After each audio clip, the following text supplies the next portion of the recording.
A montage of news footage illustrating a violent coup that is taking place in Nigeria, overthrowing the presidential family and establishing a dictatorship under the rebel General Yakubu. The Fulani rebels then begin a violent ethnic cleansing campaign against the Igbo tribes in the southern region. We then join a squad of SH-60B Seahawk helicopters on approach to the USS Harry S. Truman off the coast of Africa, and a news reporter on the flight deck reporting on the coup taking place. His report is interrupted by the news of the whole presidential family being assassinated by rebel forces. Lieutenant Waters, Bruce Willis, and his team of Navy SEALs disembark from a helicopter, returning from a mission to extract American citizens from the embassy. They are greeted by Captain Bill Rhodes on the deck, who immediately informs them that they'll need to be reinserted to extract a critical personality immediately. After refitting for the next mission, eating and having their wounds tended by the medic, they meet in the ship's briefing room to get the details of their mission. They're instructed that they will halo jump over Cameroon and into the jungle outside of a small Catholic mission, where they will find Dr. Lena Fiore Kendricks, Monica Bellucci, an American citizen by marriage. Their secondary mission is to extract the priest and 2 nuns who run the mission if they are willing to go with them. Once they have their package, they are to make a 12-kilometer hike to the designated extraction point where they'll be flown out by helicopter. The mission begins precisely as planned, with the SEAL team dropping from the aircraft and free falling over the target area. After forcibly having a young Nigerian woman lead the SEALs to Kendricks, Waters informs Kendricks of the rebel company approaching the mission and that their orders are to extract U.S. personnel. Kendricks refuses to leave the mission without the people under her care. Waters contacts Rhodes to explore their options, and after a short and ambiguous conversation concedes to the doctor that they will take the refugees that can move under their own power with them. Kendricks agrees, and immediately begins to round up every able-bodied refugee to make the hike. Irritated and behind schedule, the SEALs start to move out with the refugees after daybreak. Their journey proves to be slow and hindered, as guiding 40 injured and wounded refugees is a difficult task. After night has fallen, they decide to take a short break to allow the refugees to rest and give Dr. Kendricks time to administer medication to those that need it. Waters has his team set up a defensive perimeter around the refugees. Moments after the perimeter is set, guerrilla rebels are rapidly approaching their position, with Waters stealthily killing a straggling tail gunner. Dr. Kendricks expresses her concern to Waters that the rebels are headed for the mission, but Waters is determined to carry out his orders, and they continue on their way. They finally reach their landing zone and contact the helicopters that are en route. When the choppers land, Waters' initial plan becomes clear as the SEALs suddenly turn on the refugees and hold them at gunpoint. Waters forces Dr. Kendricks onto the helicopter, and the SEAL team collapses back for a swift extraction. The refugees are left stranded in the middle of the jungle without any protection against rebel forces.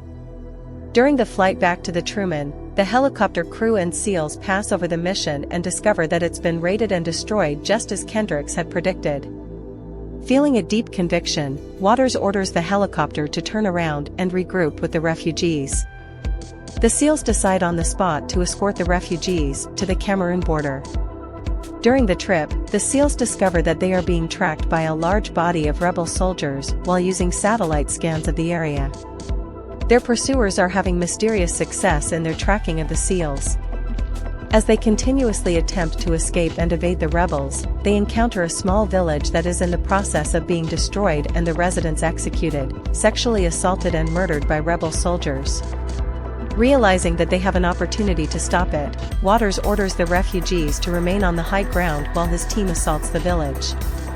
They execute their plan with surgical precision, eliminating the threat. During the aftermath of the assault, the SEAL team becomes morally conscious after seeing the after effects of the atrocities. While continuing on their way, Slow determines that somebody within the group must be transmitting a signal that's allowing the rebels to identify their location and close in with incredible speed. It is then revealed that there is a surviving member of the presidential family in their party, Samuel Izuka's son, Arthur, and that it's very important for the rebels to ensure his death. A newer refugee is discovered in the group to have a transmitter on his person. He attempts to flee but is shot dead. Waters is angry at Dr. Kendricks because she knew all along about Arthur's true identity, yet never informed him. The SEALs unanimously continue to escort the refugees, no matter what the cost is. A massive fight breaks out between the SEALs and the hundreds of rebels hidden in the trees. Soon, the SEALs form a defensive line against the rebels as they order the refugees to retreat to the tree line where the Cameroon border is in sight. Z radios into the Truman for air support, and two F/A-18 Hornets take off from the flight deck en route to their location. The SEALs continue to hold the line as they fall back to the refugees' location. However, the overwhelming firepower of the rebels claims the lives of Slow, Flea, Lake and Silk. The refugees provide a small amount of cover fire as the remaining SEALs fall back into the reeds.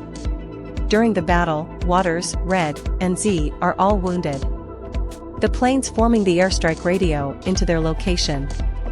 The SEALs mark the ground with a smoke grenade and order the pilots to fire on everything between the tree line and the smoke. Arthur and Dr. Kendricks are scrambling to the gate when they hear the thunderous roar of their birds on approach. They are terrified to see the planes drop a substantial payload on the rebel fighters. With the battlefield engulfed in fire, Arthur and Kendricks fear that the airstrike wiped out Waters' team.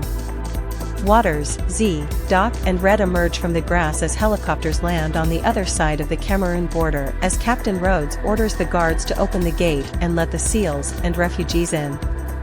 A group of Marines then escort the SEALs to the helicopters where their wounds are tended to. Dr. Kendricks says her goodbyes to her friends and departs on the same helicopter with Waters. The final scene depicts the refugees recognizing Arthur as the tribal king and rightful heir to Nigeria, and he raises his hand exclaiming freedom, as his fellow Nigerians celebrate around him. In the closing title, we see the quote, "The only thing necessary for the triumph of evil is for good men to do nothing" by Edmund Burke.